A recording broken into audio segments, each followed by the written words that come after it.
3 boys had him boxed in on church steps, knives out, congregation singing behind locked doors. They thought the old man was cornered. They thought Harlem had already buried him. They didn't understand something. I never walked into a trap I hadn't already measured. It was July 1968. The city was sweating through its shirt. America was bleeding on the news every night. Leaders getting dropped like loose change. Streets talking louder than preachers. And in Harlem, the rules were dissolving. The young ones didn't want order. They wanted fast money and faster funerals. I could feel the shift in the pavement. 62 years old. That's what the papers would say. On the street, I was older than that. I was a memory. A monument people stepped around. They respected it, but they didn't fear it the same way. And fear keeps peace. 6 nights before the end, I couldn't sleep. Not from worry, not from noise, from rhythm. My heart wasn't beating like a drum anymore. It was stumbling like a man trying to run through water. Doctors told me to rest. You don't tell a king to rest while wolves are testing the gates. I lay there in the dark, my wife breathing steady beside me. She knew the man, not the headlines, not the rumors. She knew Ellsworth. The quiet one who read poetry when the phone stopped ringing. But even she didn't know what was coming. I closed my eyes, and the room disappeared. No bed, no Harlem, no ceiling fan humming, just white. Not heaven white, not peaceful. The kind of white that burns your eyes and erases shadows. Ground under my feet felt like dust. Not sand, not dirt, dust. Like something long dead had been ground down to powder. I looked down, prison gray, Alcatraz gray, hands filthy, not surface dirt. Deep stains, old decisions baked into skin. Blood you can't scrub, faces you can't forget. I tried wiping it off, didn't move. Then I felt it, not footsteps, not wind, just presence. The kind that changes temperature without touching you. I turned. He wasn't glowing, wasn't floating. No choir music. Just a man standing firm like he'd been there before the dust was made. Skin sun-burnished, eyes steady, not angry, knowing. Those eyes had seen every envelope I passed, every order I gave, every needle that slid into a young arm under protection of my name. I tried to speak. Nothing came out. For the first time in decades, my knees bent without permission, not from force, from truth. Ellsworth. The voice didn't travel through air, it settled in my bones. You're tired. I swallowed. I handled my business, I said, or thought I said. Did you? Not accusation, just a mirror. I felt small. Smaller than I ever felt in a courtroom, smaller than any jail cell. You built something, he said, but tell me what it cost. I saw the faces, the addicts, the widows, the corners I protected and poisoned at the same time. I kept order, I answered. You kept control. Silence stretched like a verdict waiting to drop. The clock is low, he said. What's left is yours to decide. Am I dying? No answer, just a hand raised toward my forehead, cold. Colder than river water in winter. Everything went black. I came up gasping in my own bed, sweat soaking the sheets, my wife shaking my shoulders. You stopped breathing, she whispered. I touched my hands clean, but I still felt the stain. It wasn't a dream, I told her. She said it was medicine. I said it was notice. From that moment, I knew something the streets didn't. The board was clearing, and I had maybe a handful of moves left. By morning, I was dressed before the sun, not flashy. Dark gray, quiet power. I sat at my desk not counting profits, counting debts, not what they owed me, what I owed the world. I called a lawyer downtown, not one of ours, a clean one. I want everything in her name, I told him, untouchable. If the wolves came, they'd find the house empty. That was step one, but money wasn't the real stain. By noon, I told my driver to take me through the neighborhood. Windows down, heat rising off the asphalt, kids laughing in hydrants, men nodding off in doorways, and I heard it again. What did it cost? I told the driver to stop on 116th. Young faces on the corner, hard eyes, no history behind them, just hunger. One flicked a cigarette near my shoe. Old days that would have been a broken jaw. I looked at him. Pick it up. What? He laughed. I reached into my pocket, pulled out 100. Pick it up. He bent down, took the money, confusion in his face. Respect the block, I told him. It's all you got. It wasn't redemption, but it was different. By the third day, my arm ached steady. My chest felt tight like someone was turning a key from inside. That's when June Bug walked in with news. "They're selling on church steps," he said. "Young crew don't care about rules." Church steps.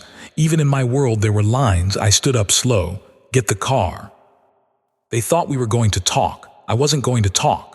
When we pulled up, 3 boys leaned on the railing, bags in their hands, choir singing behind stone walls. They saw an old man. They didn't see the weight of 30 years. "Move," I told them. They laughed. One reached for a blade. That's when the lesson started. I stepped inside his swing. Broke his wrist before he knew his arm moved. Dropped him with 1 strike to the knee. The other 2 froze. Stories travel fast in Harlem. They ran. The church doors stayed closed. I turned to walk away. And that's when my heart shut down, not fluttering, stopped. Sky turned white again, dust at the edges of my vision, and there he was, waiting. I wasn't finished, but I was out of time. June Bug's voice dragged me back. Air crashed into my lungs like broken glass. "Hospital," he said. "No," I told him. "Home." I wasn't dying under fluorescent lights. As they lifted me into the car, I looked back at the church steps. Clear, for now, but I could feel it. The wolves had smelled blood, and Harlem was about to test whether the king still had one final move left. The streets heard about the church before sunset, not the choir, not the sermon. They heard that Spider's wrist snapped like dry wood. Heard that the old man still moved like a rumor nobody could kill. That bought me a little space. Space is valuable when you're dying. Back at the apartment, I didn't lie down right away. Weakness makes men careless. I sat at my desk and opened the ledgers. Numbers don't lie, they just don't forgive. Every page was a story. Loans to shopkeepers, advances to hustlers, protection fees dressed up like charity. I had built an empire out of calculations. Every risk weighed. Every threat studied 3 moves ahead. But now I wasn't protecting territory, I was dismantling it. "Call Whispers," I told June Bug. They came quick. Both of them looked at me like I was already halfway gone. "What we doing, Bumpy?" June Bug asked. "We're closing accounts." They thought I meant collections. "I meant mercy. Widow on 125th, I said, tapping the book. "Erase it. She still owes $2,000. "She owes nothing." Whispers stared at me. "Boss, if word gets out." "It will," I said calmly, "and that's fine." I crossed out name after name. Men who couldn't breathe without a loan shark at their door. Women who pawned wedding rings to keep lights on. They'd been paying interest to fear. I was cutting fear loose. By the second hour, sweat ran down my back, not from heat, from pressure building behind my ribs. June Bug leaned forward. "You planning something we don't know about?" "Yes," I said. "I'm planning for when I'm not here." Silence fell heavy. "You ain't going nowhere," Whispers muttered. I closed the book. "Listen carefully. When I drop, the Italians will move first. Quiet. Strategic. They've waited decades for a clean shot at Harlem." I could see it already. Meetings downtown, cigars lit, my name spoken in past tense. "Second wave," I continued, "these young crews, no code, no discipline, just product and pride. They'll tear up every block to prove something." "And we fight," June Bug said automatically. "No," I answered. That word hit harder than any slap. "No," he repeated. "You don't fight a flood with fists, you move uphill." They didn't like it. I could see it in their eyes. Loyalty can be dangerous when it doesn't understand strategy. "The crown dies with me," I said evenly. "Don't try it on." That hurt them more than the church fight. They'd bled for the empire. Now I was telling them it was temporary. The pain in my chest pulsed again. Slow. Heavy like a warning knock from inside. After they left, I found my wife in the kitchen. She was washing a clean plate. Didn't need washing, just needed something to hold. I stepped behind her and wrapped my arms around her waist. "I'm sorry," I said. She didn't ask for what. Her shoulders started shaking. "We were supposed to travel," she whispered. "Paris. No bodyguards, no whispers." "I know. You promised." I believed it when I said it. I handed her the envelope, property deed, bonds, cash placements so clean they'd survive any investigation. "If they come," I told her, "they'll find nothing to take." I don't want paper, she said. I want you. That's the one thing I can't leave. We stood there longer than any gunfight I'd ever been in. That night, the ache in my arm spread to my jaw. I didn't sleep. Day 4, rumors started thickening. I got a call from downtown.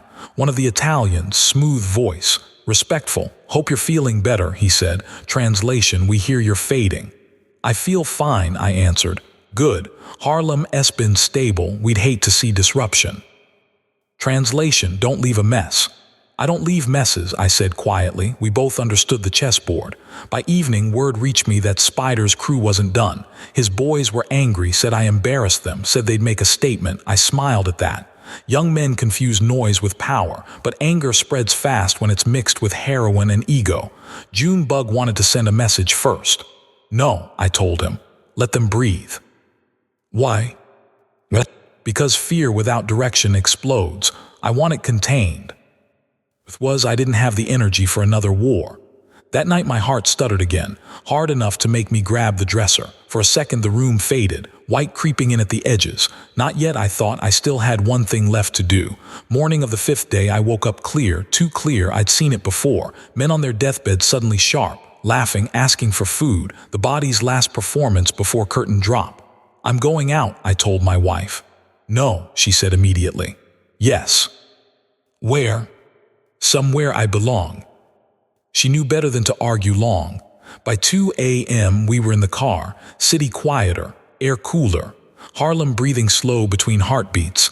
I watched the blocks pass by, corners I'd defended, corners I'd dirtied, corners that still carried my name like graffiti you can't scrub off brick. We pulled up to the restaurant on 132nd, my place. Politicians ate there, singers, hustlers, preachers who pretended not to know what funded their renovations.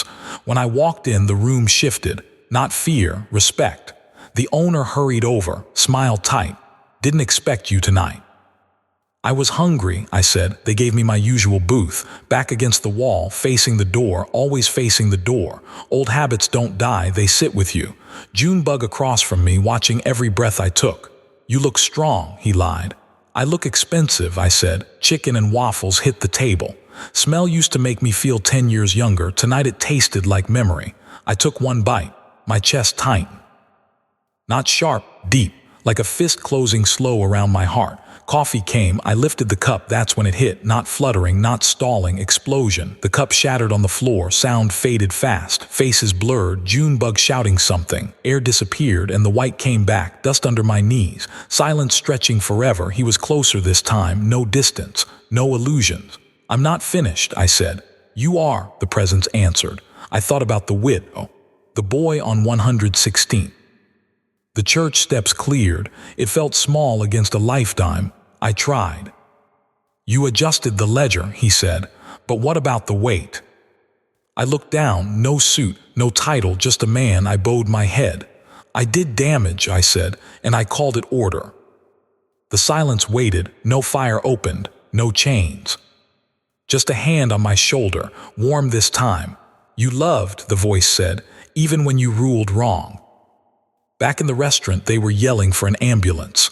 I could hear it faint like underwater noise, but I wasn't underwater anymore. I was standing, light in front of me, not blinding now, inviting. Behind me, Harlem still burning slow. Ahead of me, no corners to defend, no wolves to outthink, just quiet.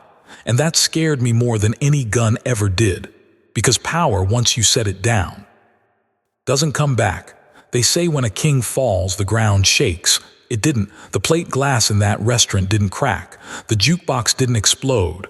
Harlem didn't pause. It just inhaled and waited. Junebug was holding me, shouting my name like volume could reverse time. The owner was yelling for a doctor. Somebody knocked over a chair. Coffee soaked into my shoes, but I was already somewhere else, standing straight now. No dust on my hands, no weight in my chest. Across from me, that same steady presence. Not judging, not smiling either, just patient. You understand? The voice asked. I thought about the board, 30 years of moves, every alliance, every betrayal, every compromise disguised as necessity. I understand, I said. Behind me, faint and distant, I could feel Harlem shifting, like pieces being lifted off a chessboard. June Bug's voice cracked. "He's not breathing." That was the last sound I heard from that world. Then it went quiet. Back in the restaurant, the doctor leaned in, listened, waited longer than he needed to. Then he shook his head. That's how empires end. Not with sirens, with a nod. They closed the doors, no one left. Respect still meant something, even in a room full of hustlers. News doesn't travel in Harlem, it teleports. Before the sun rose, the whisper had turned into a current. Bumpy's gone. Men who owed me money stopped counting. Men who feared me started calculating. Men who hated me started smiling behind closed curtains. Downtown, the Italians got the call before breakfast. One of them poured another cup of espresso and said, "Finally." But they didn't move right away. They never did. They waited to see who would claim the crown. That was the mistake, because I'd already buried it. June Bug stood outside the apartment later that morning. Didn't know what to do with his hands. The driver stared at the pavement like it might answer him. Inside, my wife sat still. No screaming, no collapse, just still. She'd seen the storm forming days ago. She knew the bill had arrived. When they brought my body in, she walked over slow, touched my cheek. "You kept your word," she whispered. "Not about Paris, about protection." The envelope sat on the table, untouchable. That was the last move I made on Earth. The funeral wasn't quiet. It couldn't be. Thousands lined the streets, not just soldiers and street captains. Mothers, barbers, preachers, kids who only knew my name from stories told in lowered voices. Some cried for a protector. Some cried for a tyrant. Most cried because something familiar had vanished. When the casket rolled past, men who once plotted against me bowed their heads anyway. Respect survives rivalry. At the gravesite, June Bug stood rigid, eyes red but dry. "The king went out strong," he said to my wife. She didn't look at him. "He went out honest," she replied. That hit harder, because strength is easy, honesty costs. By nightfall, the first crack started. A crew tried to push into 138th. Shots fired before midnight. An Italian intermediary scheduled a conversation about territory lines. Two young dealers on 116th argued over who had my blessing. They didn't understand. There was no blessing left to give. Harlem was about to learn what it felt like without a referee. Power doesn't disappear, it fragments, and fragments cut deep. Somewhere beyond dust and white light, I looked back once. Not at the buildings, at the people.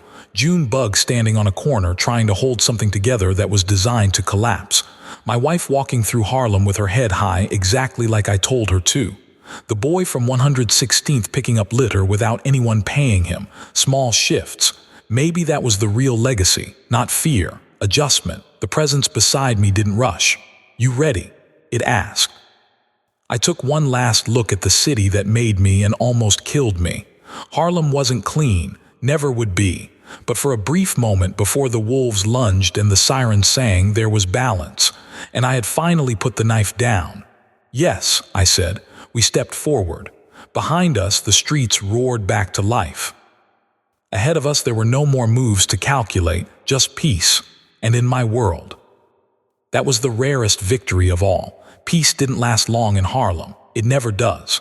3 nights after they lowered me into the ground, 125th sounded like a war drum. 2 crews collided over a corner I used to regulate with a look. No negotiation. No elders stepping in. Just gunfire bouncing off brick. That's what happens when gravity disappears. June Bug tried to hold meetings. Sat in back rooms with men who used to stand when I entered. Now they leaned back in their chairs, testing him. "You running things now?" one asked. June Bug didn't answer right away, smart. "I'm running my own survival," he said finally. That answer saved his life. Downtown, the Italians moved soft. No headlines, no loud takeovers. Just quiet investments, quiet alignments, one warehouse at a time. They weren't conquering Harlem. They were absorbing it, and the young boys, they mistook chaos for opportunity. Spider's crew split in 2. One half swore revenge for the broken wrist. The other half decided a broken wrist was a lesson and stepped back. The street was dividing itself without a referee. I could see it all. From where I stood now, you don't see blocks, you see patterns. You see how pride creates funerals. You see how fear creates loyalty. You see how power, once centralized, becomes myth after it's gone. My wife didn't attend any of the meetings, didn't answer any calls from men who used to bow their heads. She moved differently now, still, controlled. When someone tried to test her, a young hustler implying the building might need new management, she handed him a copy of the deed and said calmly, "Read." Paper can be louder than a gun when it's airtight. He never came back. That was my last shield working, but shields crack over time. One evening, June Bug stood on the same church steps where Spider fell, looked at the stone, remembered the sound of bone breaking. He wasn't thinking about violence. He was thinking about order and whether it was ever real. A preacher came outside and stood beside him. "You think he was a good man?" the preacher asked. June Bug took a long breath. "He was a necessary one." That's how the streets remembered me. Not saint, not devil, necessary, but necessity expires. Within a month, heroin doubled on certain corners. Fights turned deadly faster. The unspoken rules faded like chalk in rain. Some blamed me for building the system. Some blamed me for leaving. Both were right. Power is a structure. Remove the center beam and the roof doesn't argue, it collapses. Yet something unexpected happened too. The widow on 125th kept her store open. Paid no one. Fear never came knocking. The boy from 116th started working mornings at a mechanic shop. Said he didn't want to end up like Spider. Small moves, quiet corrections. Maybe that's how redemption really works. Not grand gestures, tiny adjustments, one by one. Years would pass. Harlem would change faces, change drugs, change alliances. My name would become a story told over domino tables. Some would exaggerate, would condemn. Very few would understand the weight. From where I stood, beyond noise and territory, I finally saw it clear. I ruled with intelligence. I ruled with discipline, but I also ruled with compromise. And compromise always charges interest. The presence beside me didn't speak much anymore, didn't need to. I had stopped arguing, stopped justifying, stopped calculating. Below, Harlem kept moving. It always does. Kings rise, kings fall, but the streets, they remember everything. And somewhere between fear and love, that's where my name settled, not spotless, not damned, balanced. And in the end, that was the final move. No applause, no headlines, just a man who saw the whole board too late and chose to set the pieces down anyway. You think death ends influence? It does. It just removes your ability to correct it. A year after I was gone, Harlem didn't look different on the surface. Same brownstones, same music drifting out of windows at midnight, same arguments on stoops about politics and boxing, but the tone shifted. The fear that once kept reckless ambition in check, thinner now. Negotiations turned shorter. Guns came out quicker. Without a central mind holding the tension, everyone started believing they were the smartest man in the room. That's when mistakes multiply. The Italians expanded carefully, never greedy, never loud. They offered partnership instead of pressure. Some of the younger crews took the deal. Others refused, thinking pride was currency. Pride doesn't pay hospital bills. June Bug stayed alive because he remembered what I told him. Don't fight floods. He downsized, quietly sold interests, moved his money into things that didn't bleed. Real estate, laundries, parking garages. Men called him soft. Men who were dead within 18 months. My wife, she never remarried, never relocated. She walked Harlem like it belonged to her because legally and spiritually it did. On Sundays, she passed the church steps where I dropped Spider. She never stopped there. Never needed to, the point had already been made. Sometimes I watched her from that place beyond weight and breath. Not haunting, not intervening, just observing. I realized something then. For 30 years I thought control was protection, but control is just a leash. Protection is what remains when you're gone, and some of it remained. The widow's shop expanded. Her oldest son went to college. He didn't know I erased the debt, didn't need to. The mechanic shop on 116th hired 2 more kids from the block. That boy with the cigarette. He ran the place eventually.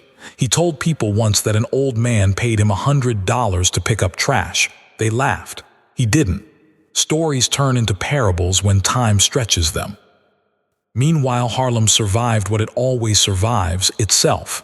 There were new bosses, louder ones, flashier ones. They didn't read poetry at night. They didn't study chess.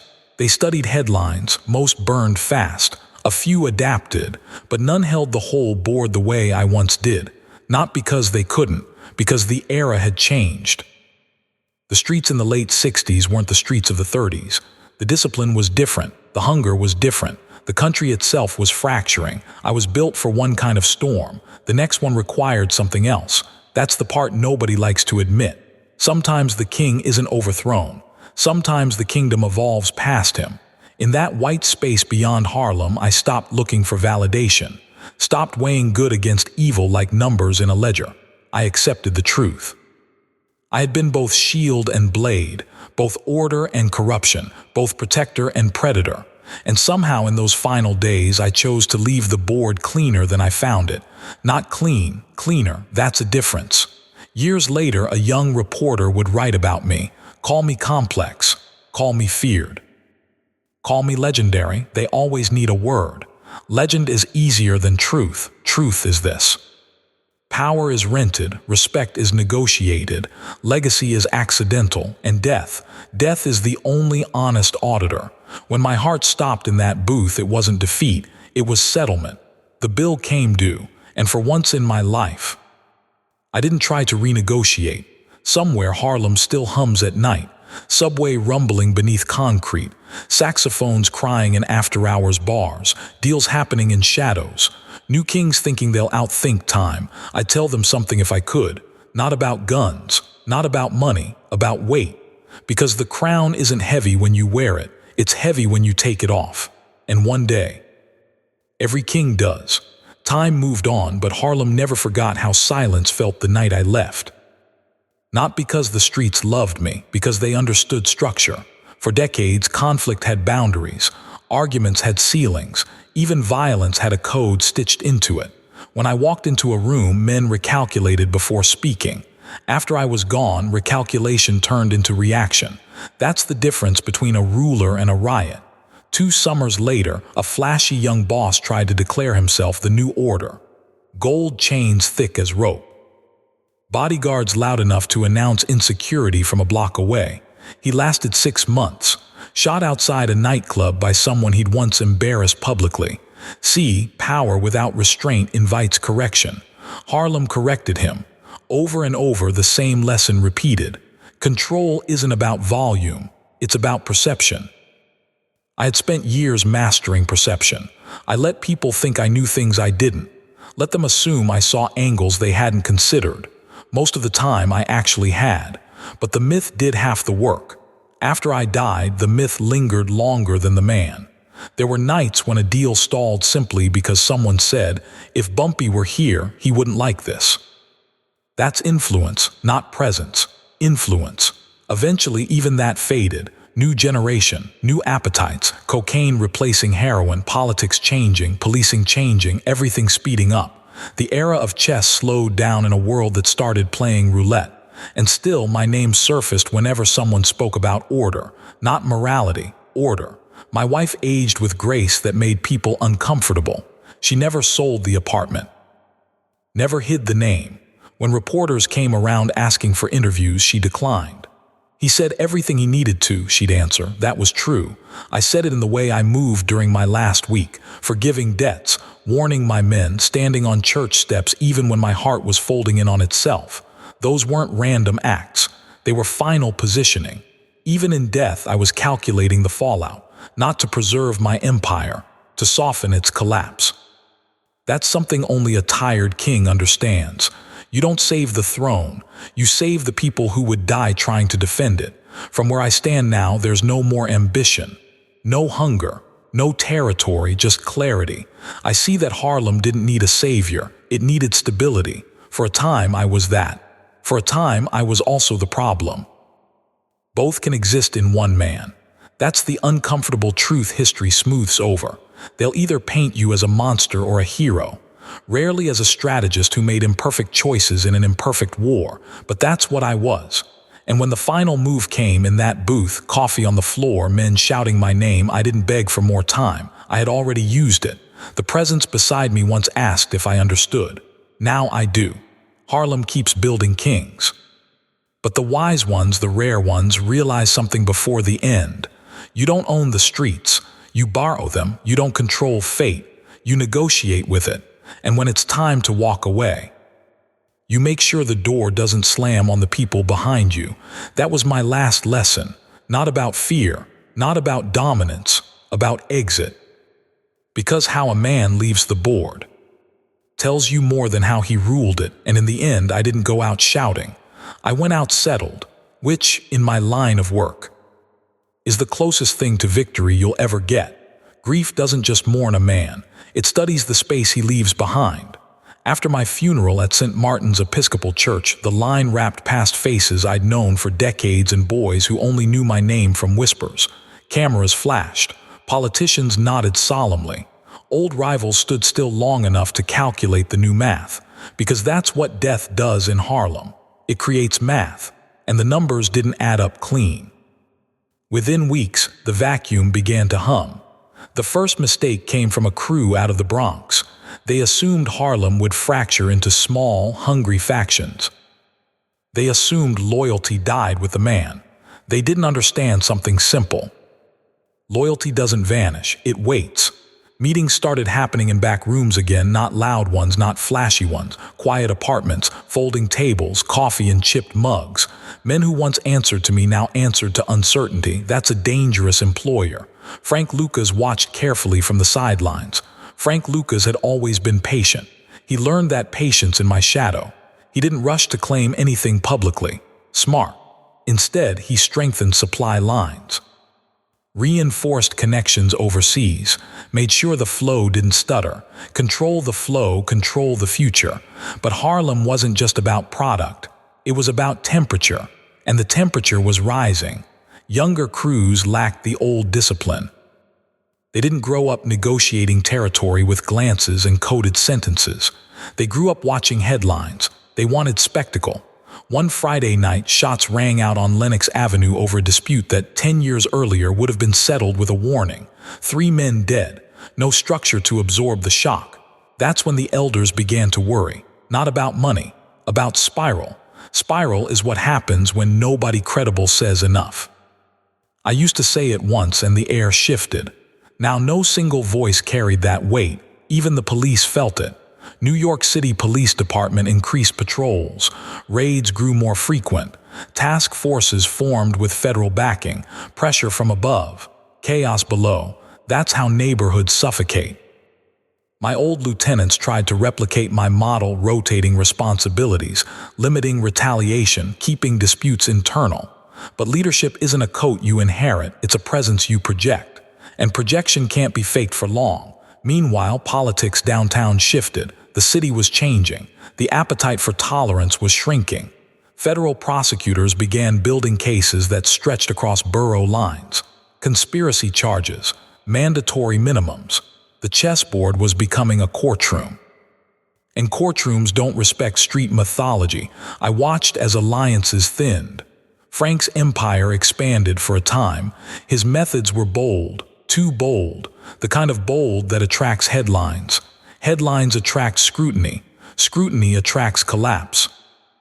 Harlem learned again what it always learns. No one replaces a king. They only occupy the chair temporarily. The real struggle wasn't over territory. It was over identity. Was Harlem going to return to order, or drift into a carousel of short-lived rulers? The old-timers would sit outside barbershops and say, "Back when Bumpy was here." Not because they romanticized crime, because they remembered predictability. Predictability is underrated. The next generation didn't value it. They valued speed, and speed breaks systems that were built slowly. I began to understand something from beyond the noise. My absence wasn't just about power. It removed a filter. Without a filter, everything pours in at once: ambition, fear, ego, paranoia. That's when mistakes multiply. The city didn't collapse. Never does, it adapts, but the adaptation was rough. Bloodier summers, shorter rains, longer prison sentences, and in quiet moments when men sat alone counting money that didn't feel as secure as it once did, they felt it. The difference. I had ruled with calculation.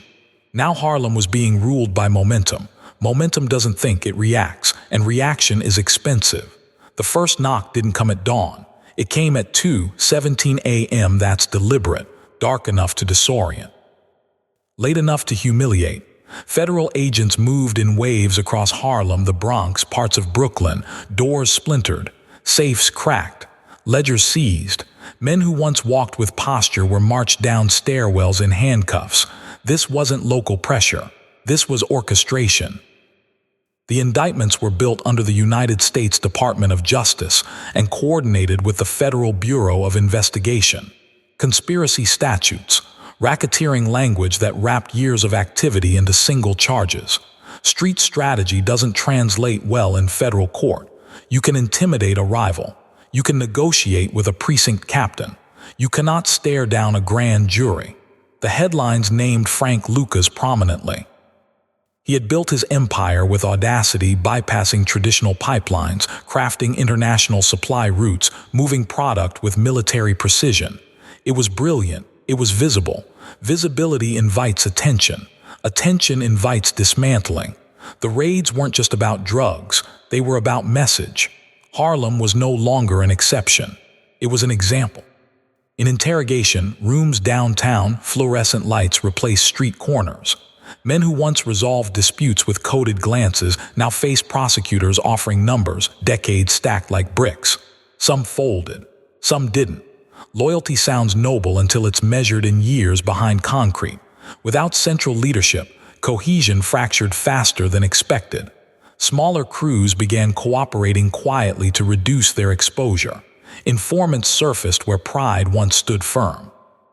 That's the thing about pressure. It reveals architecture, and the architecture after me wasn't reinforced. Meanwhile, the neighborhood felt the tremors. Money slowed. Flash turned cautious. Funerals became less public, more hurried. Mothers who once feared stray bullets now feared long absences, sons disappearing into federal facilities states away. The police presence intensified, but not just uniforms, task forces, surveillance vans, undercover operations layered over neighborhoods that once functioned by reputation alone.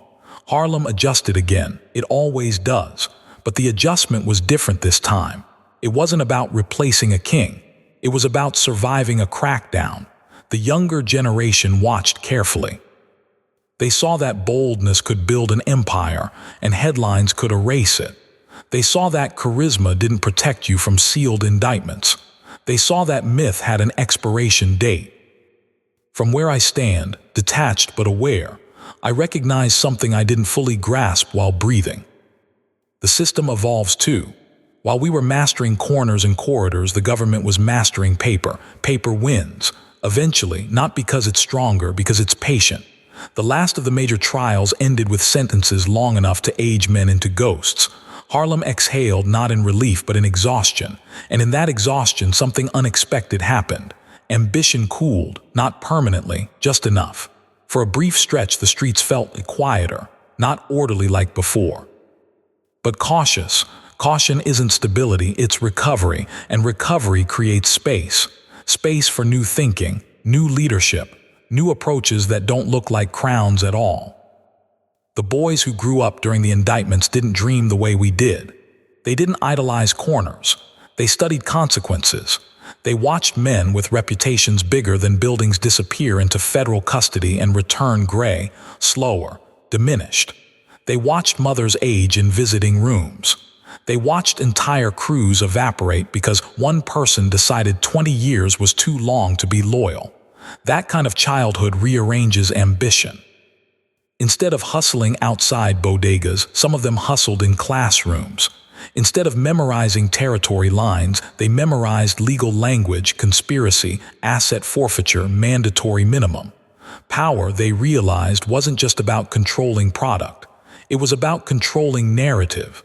Community groups started gaining traction, small at first. Meetings in church basements, folding chairs in circles, former street guys speaking softly about redirecting energy.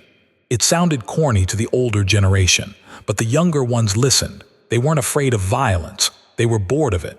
The city itself was shifting. Developers started circling Harlem with polite smiles and aggressive contracts. Brownstones that once housed 3 families were suddenly worth fortunes. Rent climbed faster than reputations. Money was moving in again. Different money, and this time it didn't carry guns. It carried paperwork. The Sons of Silence recognized something crucial. If you don't own the paper, you don't own anything. So some of them pivoted. Real estate licenses, small businesses, barber shops that doubled as investment hubs. Clothing brands rooted in Harlem pride instead of Harlem fear. Not everyone changed, of course. There were still crews, still corners, still nights that ended in sirens, but the center of gravity shifted. Respect began attaching itself to ownership instead of intimidation. That was new. I watched a young man, son of one of my former runners, refuse an easy path back into fast money. He had the connections, the credibility, the opportunity. He chose a contracting business instead. Took city permits seriously, learned zoning laws, bid on renovation projects. 10 years later, he owned buildings that used to house gambling rooms. That's evolution. No headlines, no myth, just leverage. Harlem didn't become innocent. It became strategic in a different way. The streets learned something federal court had forced upon them. Visibility is vulnerability, so the next generation built influence quietly. Community boards, local politics, small banks, after-school programs funded by men whose fathers once funded card games. That doesn't erase history, it repurposes it. There were still whispers of my name, but they changed tone. Less, he ran it. More, he understood structure. Structure was what they were chasing now, just in cleaner suits. Even the New York City Police Department adjusted strategy, focusing on partnerships and optics. Public meetings replaced some of the heavy-handed sweeps, not out of mercy, out of politics, because Harlem's value had increased, and valuable neighborhoods are treated differently. The irony wasn't lost on anyone. The same blocks once ignored or raided were now marketed. Opportunity zone, cultural landmark, historic district. History gets polished when it becomes profitable. But beneath the renovation, something old remained. The code, not the criminal one. The communal one: protect your own. Build something that lasts longer than you. That idea survived the indictments. It survived my death. It survived ambition. The Sons of Silence weren't kings. They didn't want crowns. They wanted permanence. And permanence, they learned, isn't achieved through domination. It's achieved through roots. Reinvention sounds clean when developers say it. It sounds like progress, opportunity, revitalization. But reinvention in Harlem felt more like negotiation, not with rival crews, with memory. The brownstones rose in value faster than reputations ever had. Cafes replaced storefront churches. Yoga studios moved into spaces that once hosted late-night card games. Murals of old legends appeared on walls that now required key fobs for entry. Harlem was becoming desirable. Desirability is expensive. The Sons of Silence, the builders, the contractors, the quiet strategists were caught in between. They wanted growth. They wanted safety. They wanted ownership. But ownership required capital, and capital came from outside. Community board meetings turned tense. Longtime residents argued against zoning changes. Young professionals argued for them. Words like heritage and investment collided in fluorescent-lit rooms. Some of the older men would sit in the back, silent. They had seen this before. Different players, same dynamic. Whoever controls the flow controls the future. It used to be product. Now it was property. A few of the younger leaders stepped forward not as gang heads but as organizers. They negotiated affordable housing clauses, pushed for local hiring mandates, formed partnerships with city council offices. Politics replaced intimidation. It was slower, more frustrating, but harder to indict. The irony would have made me smile. The same strategic discipline once used to manage territories was now being used to manage development contracts. Chess never left Harlem. The pieces just changed shape. Yet not everyone adapted. Some families were priced out before they could pivot. Rent spikes forced quiet exits. A generation that had survived violence couldn't survive rising leases. That's a different kind of casualty. No sirens, just moving trucks, and memory thinning out. The neighborhood's identity began splitting into two narratives. One marketed to tourists, jazz history, cultural renaissance, famous names polished and packaged. The other lived by those who remembered the weight behind those names. There were debates about murals of Bumpy Johnson and others from that era. Should they be celebrated? Contextualized, removed, the arguments weren't really about me. They were about control over story, because whoever writes the story owns the meaning, and meaning is power. A young councilwoman, sharp, patient, once said at a town hall, "Harlem isn't being erased, it's being edited." Edited. That word lingered. Editing removes what doesn't fit the new narrative, but it also clarifies. The question became, what stays? The Sons of Silence understood something critical. If they didn't participate in the editing process, someone else would do it for them. So they built cultural centers, funded scholarships in the names of former street figures, reframing legacy into mentorship, opened businesses that hired locally instead of importing entire staffs. Not all of it worked. Not all of it was pure, but it was deliberate. Deliberate beats reactive every time. Crime never vanished. It recalibrated, less visible, less centralized, more fragmented. No singular throne to chase, which in a strange way made Harlem safer than it had been in decades.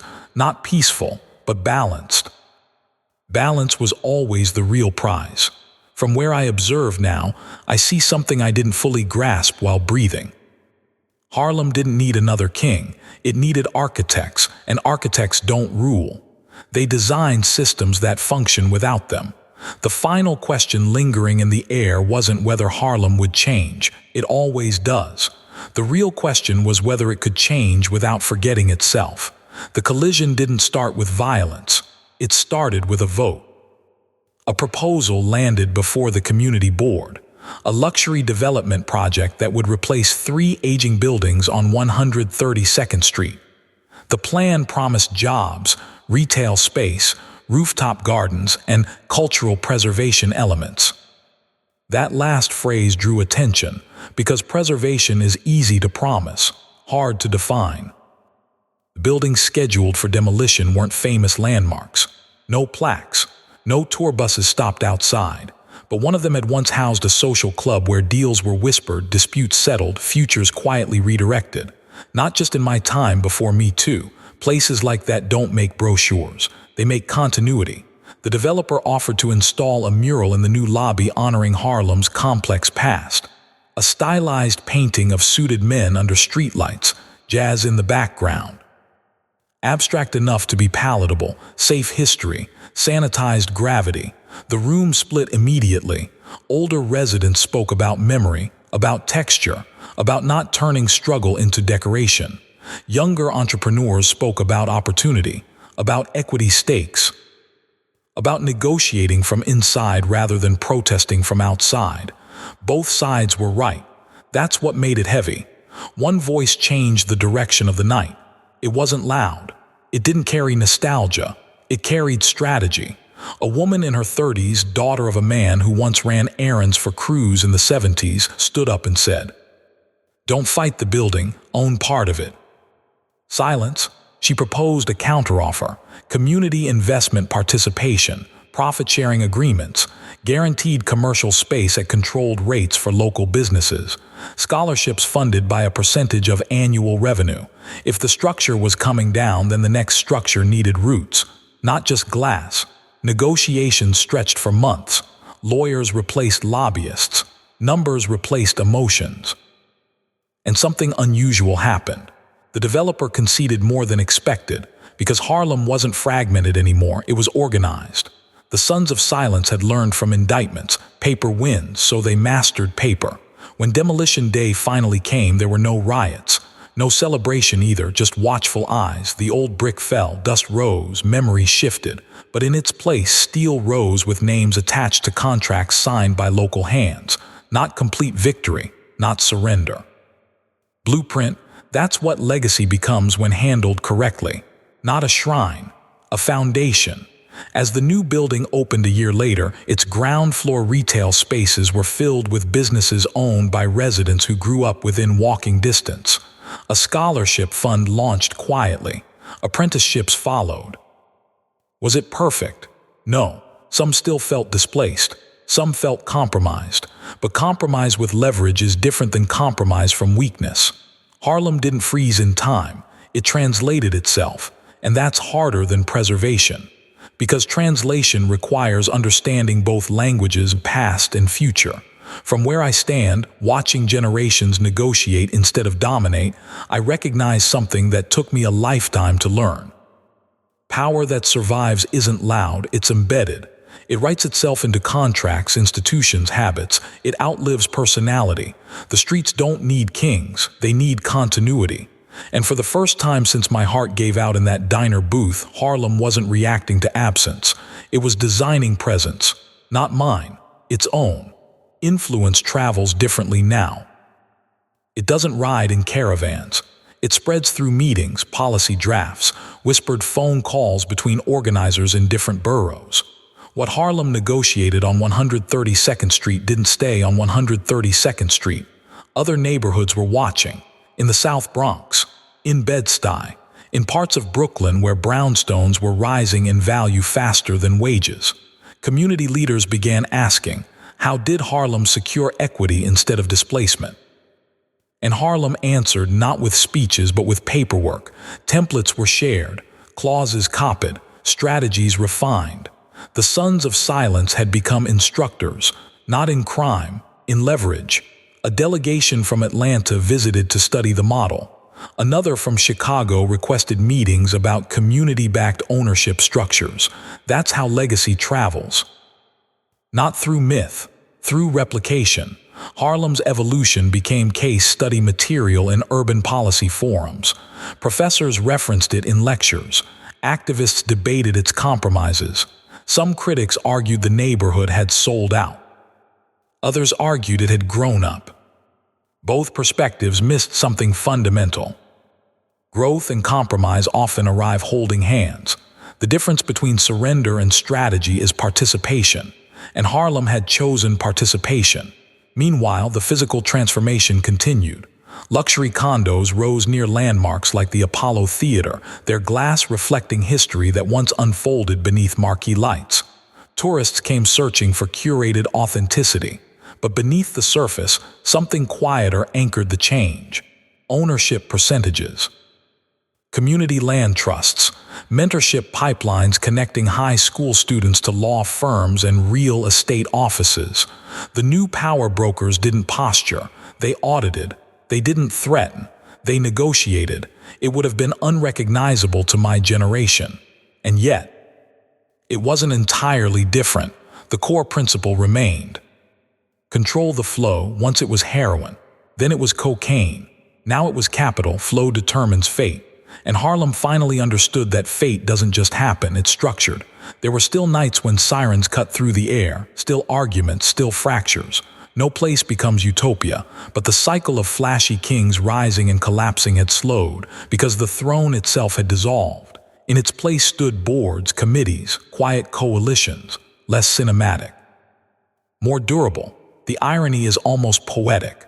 The neighborhood once known for larger-than-life figures became known for collective restraint, for disciplined ambition, for refusing to be erased not through violence but through literacy in systems that once overwhelmed it. From where I observe now, the streets look different, cleaner in some places, sterile in others, but alive. Alive in a way that doesn't depend on a single name carrying the weight of order. That might be the final transformation. Not the absence of power, the distribution of it. And as Harlem's blueprint spreads beyond its borders, influencing cities wrestling with the same tension between memory and money, one quiet truth settles in. Territory was never the real prize. Continuity was. The board has changed. The pieces are different, but the game's survival through structure continues. And this time, it doesn't require a king. Harlem doesn't end. It exhales, it sheds skin, it buries names, it builds over scars, but it does not end. Years after the glass towers rose and the contracts were signed, a small plaque was placed inside a community center funded by one of those negotiated developments. It wasn't flashy, no dramatic portrait, just a sentence engraved in bronze. Order is a form of love when chaos is the alternative. No name attached, it didn't need one. The young kids who passed it every afternoon didn't know the full history. They didn't need to. They were learning coding, finance, music production, architecture. They spoke about equity and ownership the way older generations once spoke about territory. Different language, same instinct, protect what's yours, but yours had expanded. It wasn't just a block anymore, it was opportunity. One evening, as the sun dipped behind the Hudson and the lights flickered on near the Apollo Theater, a grandfather walked his grandson down 125th Street. The boy asked why the buildings looked so new but the stories felt so old. The grandfather smiled. Because Harlem remembers, he said, even when it changes. That's the truth. Legacy isn't a statue, it isn't a mural, it isn't even a name whispered decades later. Legacy is infrastructure. It's systems built strong enough to survive ego. For a time, I believed power meant control. Then I believed it meant fear. Eventually, I understood it meant balance. And finally, too late to benefit from it myself, I realized it meant succession. Not replacing yourself with someone identical, creating conditions where no replacement is required. Harlem doesn't speak my name the way it once did. Good, it shouldn't. A neighborhood that depends on one man is fragile. A neighborhood that depends on shared structure is future-proof. The kings are gone. The chaos cooled. The sons of silence became architects. And the architects built something quieter than empire. They built continuity. From wherever memory rests after breath is gone, I see the streets not as territory but as testimony. Not to crime, not to myth, not to fear, to adaptation, to resilience. To a community that learned painfully, imperfectly, how to negotiate with time instead of fight it.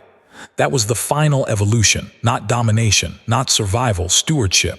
And stewardship doesn't end with applause, it ends with stability so ordinary it goes unnoticed. The lights turn green, the shops close on time, the children walk home unafraid. No headlines, no kings, just rhythm. Harlem found its rhythm again, and that is the only ending that ever mattered.